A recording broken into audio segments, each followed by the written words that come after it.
Hey everyone, and welcome to episode 2 of our Qohash LinkedIn Live series. Thanks so much for joining us. I'm Heather. I'm a product marketer here at Qohash.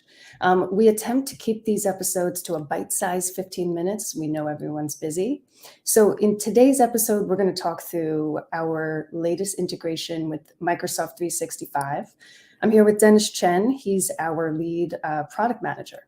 Hey, Dennis. Hey, yo. Hey. So, in order to situate our audience, can you start by maybe telling us a little bit more about the Prime solution? I want viewers to really understand our core benefits, all of which are available to the Microsoft users. And if you could also, we'll get into this a little bit later, paint the picture on how we're a bit different than a DLP. That'd be really great. Yeah, absolutely. So the history with our solution is that in the past few years, the security landscape has been changing and evolving quite drastically. With especially with the increase of the introduction of new regulations, and there's new reg compliance standards that's being introduced in North America across the border from Canada and the States, essentially bring the kind of standard up to that kind of GDPR level where you really do need to actually have good understanding of your visibility of your total data ownership.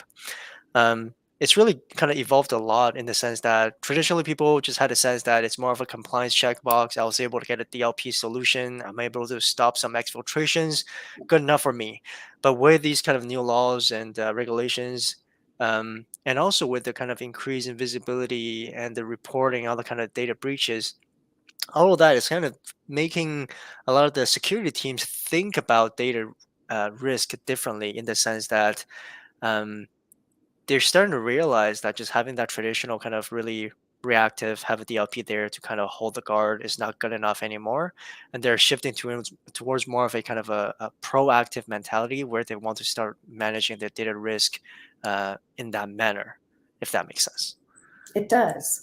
And looking at the market research, we see more data, more incidents, particularly when it comes to insiders, whether it's negligent or malicious. But as you're saying, we're seeing that people feel that DLP isn't enough, especially when it comes to the cloud. Can you talk us through a little bit more what Prime does differently than a DLP solution and how the integration with endpoints really is enhancing the efficiency of those that do have a DLP solution? Absolutely. A part of the regulation change is that you need to have visibility in your own data ownership at all times, especially around the fact that in case of a, let's say, a breach were to happen, you are responsible to communicate out to all your kind of data owners, essentially, in the sense that you have to explain to them what kind of data was exfiltrated, what kind of were in jeopardy, and you really need to know your pieces everywhere. The thing with DLP is that it does good enough of a job where if you set up the enough of rules and they are able to react enough, they're able to stop the exfiltration, but it does not provide you visibility throughout your entire organization, right? And a lot of times, right, this conversation kind of also gets tied into like insider threat or insider risk management. And when you think about insider risk management, a lot of times it's really originating from like an endpoint, right? You think about where you do your work on a day-to-day basis. Maybe you do have your files stored in the cloud somewhere, but ultimately you forward to edit documents and add sensitive information. You do kind of sync it to your local drive and start making changes and editing there. And a lot of the kind of purely cloud-based solutions essentially lose visibility on the endpoints. And that's where, we really say, like, from our solution perspective, is we want to kind of help change that mentality, but also give you enough coverage in the sense that starting from the most important part, which is the endpoint, that you actually are able to get full-on visibility on all where your sensitive information is, so that you can perform this kind of a transition from a DLP reactive mentality to a proactive risk management mentality. And without that full visibility of both on cloud and what's on premises on your endpoints, that's really hard to accomplish. And Dennis, what I think I hear you say is that with DLP, it will block and catch a very specific action. But what you don't get is that inventory, right? So you don't have a full data inventory. And can you talk a little bit about some of the granular insights that are possible as a result of one, having an inventory, but also this very specific way, the patent pending technology that Qostodian brings to the table here when it comes to data elements? Yeah, absolutely. And this also goes into kind of uh, the way, kind of, just the topic of risk assessment as a whole. A lot of times, you look across the solution in the market. When they talk about assessment or risk assessment, it's often talked through the lens of a kind of a compliance standards. It's like, do you have these controls in place, or do you have these kind of things in place that helps you meet a specific standard? That's Mhm, fantastic, right? It helps you get to that point. However, those kind of mentality, like a compliance centric mentality, doesn't really paint you a good picture around the actual risk you have. And the way the custodian solutions philosophy is that when we talk about risk, it's really centered around the sensitive information ownership that your organization as a whole have access to. At the end of it, that is what it is, right? If your organization has absolutely no sensitive information, you have no risk. Why would you need a DLP? So the risk at the end of the day is a map to the sensitive information. And that's what we're trying to do, is that we try to essentially kind of quantify risk to a specific data element level. And when I talk about the specific data element level is, think about like this. Imagine you do have the custodian solution. What we're able to do is you can come into the platform and say, look up a specific sensitive information, and we can provide you a profile around the sensitive information, right? You can imagine things like, hey, you search up a credit card number, we can tell you for this specific credit card number, how many copies do you have throughout your organization, where they're all located, who in your organization have access to them, and what kind of risks are tied to these sensitive information themselves. That way you can actually properly can manage these risks, because you know where they are, how many there are, and then you can take these actions according to risk upon these sensitive informations themselves. And that's what we mean when we talk about the specific granular data insights.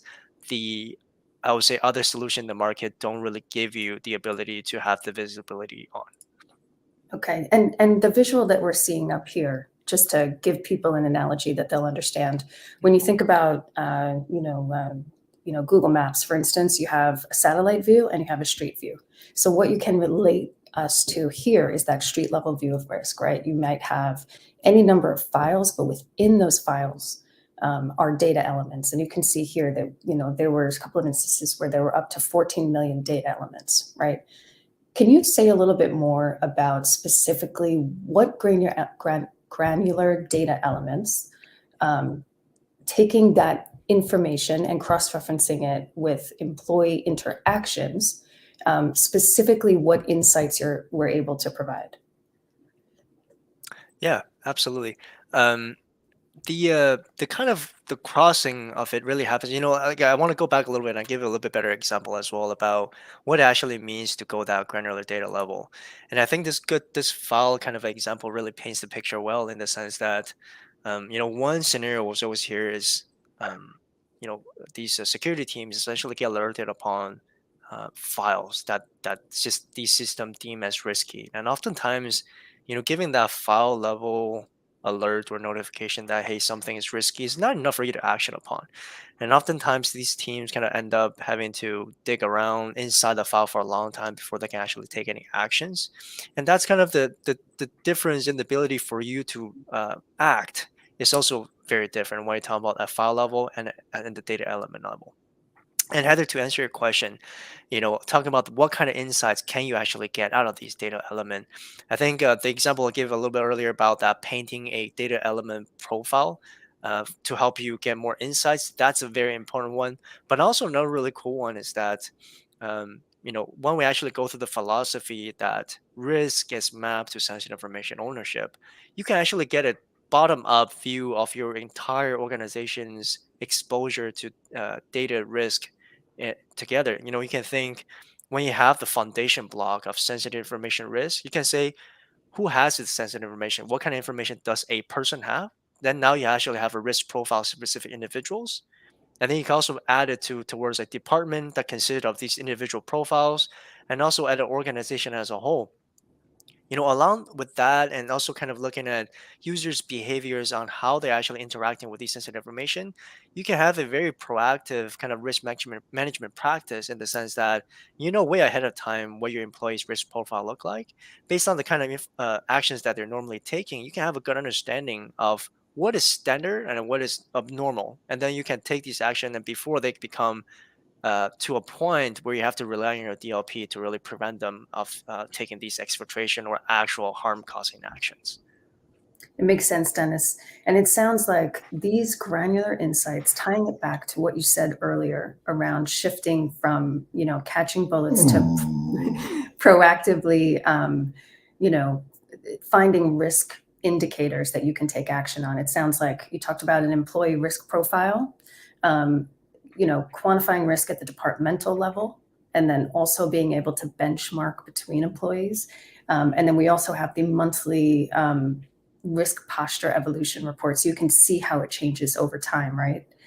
Can you talk a little bit more about the proactive actions that people can take as a result of this, and also the impact that this technology has on incident response? Working at Absolutely. the data element level really enables some cool investigative functionality. Absolutely. Um, so I think there's really two things when it comes to incident investigation. One is just the raw capability to search for sensitive information. I think it's really powerful itself. Like the example I give is that you can go into the platform, search for a specific piece of sensitive information, and we can return you all the 360 around this sensitive information, right? Knowing exactly how many copies there are of this information, where they're located, is super powerful. That's number one. Number two is because we track sensitive information at the very granular level, we can actually, let's say you did find a risk somewhere that someone was potentially trying to exfiltrate information, or there's some pieces of information that you find really or being dealt with really strangely, you can actually go into the platform, look up this sensitive information.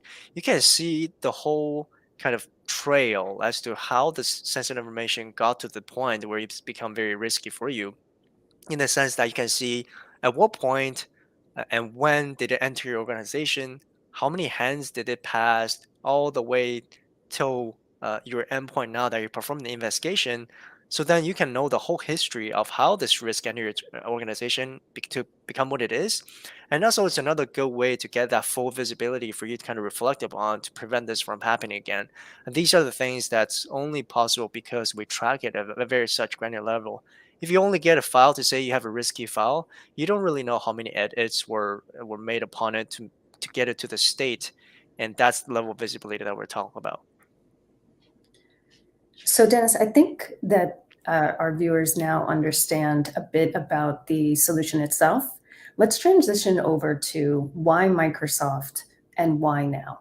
And also just to confirm that, there are two fundamental areas that we're really enhancing coverage on, right? So the on-premises side of things, and then also that data element technology that you just talked through. And then we saw the visual for, which is really changing the game in terms of providing proactive risk indicators, and then making it faster to understand what's going on in your organization, and also to make policies and then to continue to enforce them, right? Because you can know instantly when they're being violated. Right. So just to circle back, if you could maybe just say, why Microsoft, why now?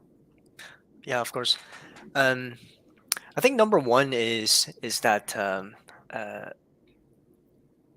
just looking at Qohash ourselves and the enterprise clients that we're dealing with, we do see a lot of the clients in our kind of customer profile base, if you will, are very reliant in the Microsoft ecosystem. They already had a lot of investment in there. And like I said before, we kind of started at this problem looking at it, focusing on the endpoint component of it. And as it kind of evolved, we're evolving with our customer as well. I think over the past years, they've also started moving a lot of their information into the cloud. So naturally, we want to be able to cover and give them that same level of insight we provide to them on their endpoints and on premises, but also the same visibility and insights they can get on their cloud data solution as well. because they've already invested so much in the Microsoft ecosystem. It just makes sense for us to go in the M365 realm, just to keep the pace consistent. Number two is, I think just even in the past few years, we really like where Microsoft is headed as well on the topic of security. I think uh, security as a topic used to be kind of more secondary from Microsoft. It's more embedded under the kind of the E3 and E5 under your Office license. But I think after these rebranding for AIP into Purview, and there's a lot of introduction on great new capabilities in their suite.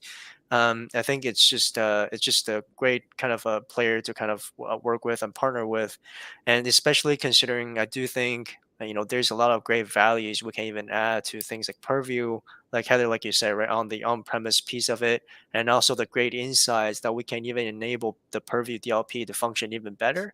These just make sense for us to kind of to go, integrate with Microsoft to give the end users that extra benefit out of their investment into the Microsoft ecosystem.